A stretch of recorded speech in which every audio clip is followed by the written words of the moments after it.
Sewage being dumped into Lake Michigan has been a problem for many, many years, and we really need to rectify it.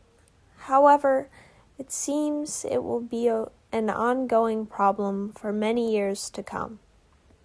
In this documentary, we will examine how people contribute to this problem, the diseases that are released into the water, along with the sewage and the other disgusting things, and water treatment and how it really works, and what chemicals we have to add into the water in order to make it safe to drink. This past year, 300 million gallons of sewage were released into Lake Michigan. And this is obviously a problem because sewage contains so many contaminants. And honestly, it's just gross. So let's take a look. The people around Lake Michigan have a huge impact on the water. From throwing trash in the water to leaving our beaches filled with pollutants, there are many ways people have this effect. A huge reason our water is contaminated is through poor septic tank upkeep. Septic tanks are underground wastewater treatment structures that must be kept up with, and if they aren't, it is to the detriment of surrounding water sources. Basically, septic tanks hold wastewater long enough that solids settle to the bottom, forming a type of solid sewage called sludge, while oil and grease float to the top. Septic tanks release waste into your yard through something called a drain field. Drain fields can get clogged when people flush things that are not supposed to be flushed. When these clogs happen, wastewater and sludge is often released into nearby water sources, this being Lake Michigan in the case of the people surrounding. When these clogs happen, they can release into water sources, which can then damage them and release contaminants, especially during heavy rain. Things you should never flush include pads, tampons, condoms, paper towels, tissues, but those are just the most common ones. Though, you should never flush anything but human waste and toilet paper. When septic tanks are not cleaned regularly, they can also cause these clogs. It's not something everyone thinks about, but it is extremely important. A large reason people don't do this upkeep is because it slips their mind or they simply don't have the money. Around 1 in 5 people in Chicago live in poverty. That's around 500,000 people living below the poverty line. Even people who are just above the poverty line and own a septic tank might not be able to pay for these expensive cleanings. That would be around $400 to $1,000 every 1 to 3 years. Even people who don't have septic tanks can cause damage to water treatment plants and the city's sewer systems by flushing things that can't be flushed. Some of the waste released can expose the water to disgusting diseases. Alliance for the Great Lakes organization dives into the health issues caused by sewage, stating that bacteria and viruses thrive in untreated sewage. Once in the Great Lakes, they can cause skin rashes, eye and ear infections, stomach problems, and diarrhea in those who come into contact with tainted water. It can also affect beach closings and swim advisories, along with lost revenue to nearby communities.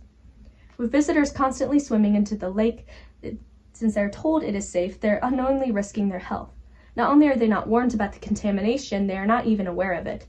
Many people are exposed to harmful bacteria and other parasites and fungi. Diseases carried by sewage include E. coli, fever, cholera, and salmonella. Fungi in sewage causes asthma to worsen and often a runny nose. There are even parasites like Cryptosporidium and Gardaria lemblia live in sewage, and they may cause diarrhea and nausea or fever. These are only the effects if a resident comes into contact with the water. According to US EPA, if drinking water contains unsafe levels of contaminants, it can cause health effects such as gastrointestinal illness, nervous system or reproductive effects, and chronic diseases such as cancer. These are all health effects if someone were to consume sewage-contaminated water. All of these health effects could possibly be fatal and are a huge safety concern to the citizens of Chicago.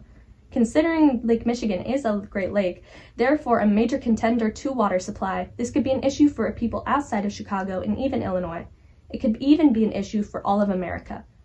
Washington, according to Springwell Water Filtration System, has the most sewage contamination in the water of US. This source also claims that almost 3 million Washington residents, or over 40% of the state's population, were served unsafe water in 2015. In Fife Village, Washington, the National Library of Medicine reports one of the worst illnesses from sewage contamination, known as E. coli. Here, with 101,000 residents, 765 residents reported illness due to sewage contamination. It was confirmed in 8 people, while others suffered from hemolytic uremic syndrome. If put in a larger scale, E. coli could easily spread throughout different states due to sewage contamination, with Illinois being a likely factor. According to the University of Alberta, a strain of E. coli bacteria is not only surviving, but thriving in wastewater treatment plants.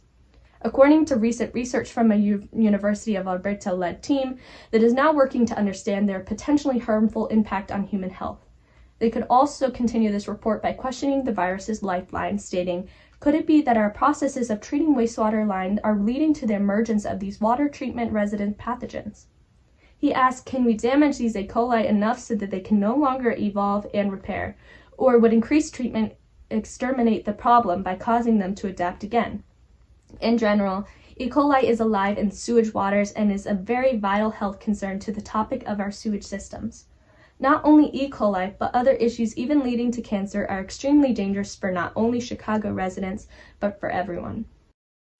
Both the stormwater and sewage collected through the sewers lead to some of the same locations. One location is the Metropolitan Water Reclamation District of Greater Chicago, found in Calumet. It controls about 300 miles of waterway. This includes areas such as Lansing and Linwood. The plant itself treats on average 354 million gallons of wastewater every single day, while having a capacity for only 430 million gallons. The plant itself has 2 stages of operation, primary and secondary treatments. During the primary treatment, the sites remove the large objects using coarse or wired screens. By then, 60 to 80% of the solids have been removed. During the secondary stage, microorganisms help remove the organic material from the wastewater. This remaining water enters the final settling tanks, where any other possible solids settle to the bottom and clean water flows to the top.